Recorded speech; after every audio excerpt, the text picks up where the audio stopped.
Good evening বন্ধুরা, কষা মাংস বানাচ্ছি, চলে আসুন আমার বাড়ি। মাংস তো কাটা হওয়া, আলুটাকে ভেজে দেখতে অনেকটা ভালো না, এই যে মাংস, এটা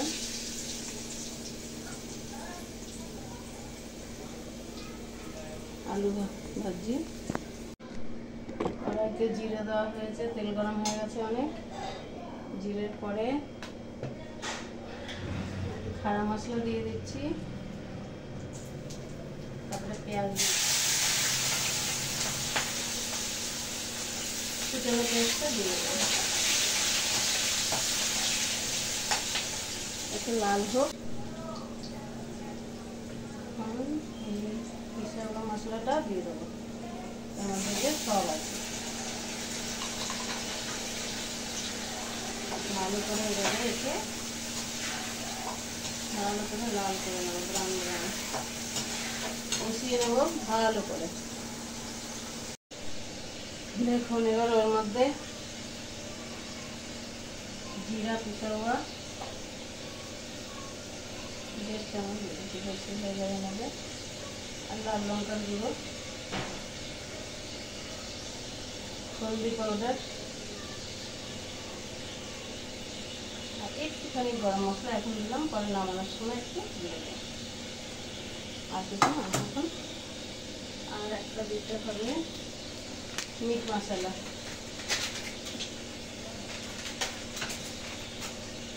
মিট মশলা নিজের অনুমান মতো যতটুকু খাবে দিতে হবে। এবার ভালো করে একে মিলিয়ে নেবে। এবারে মাংসটা দিয়ে দেবো,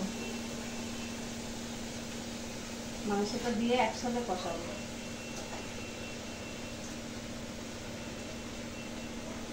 ঠিক আছে,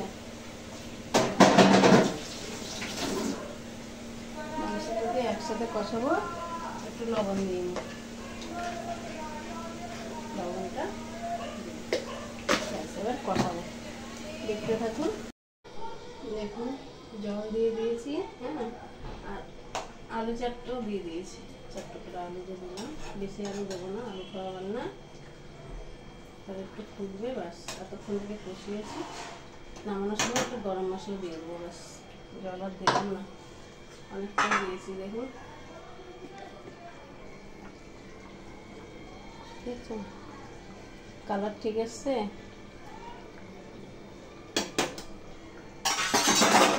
ঠিক আছে,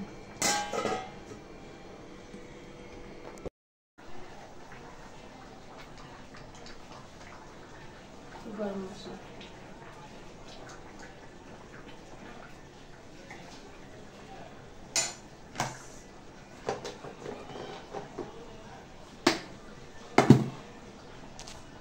এই যে দেখছেন,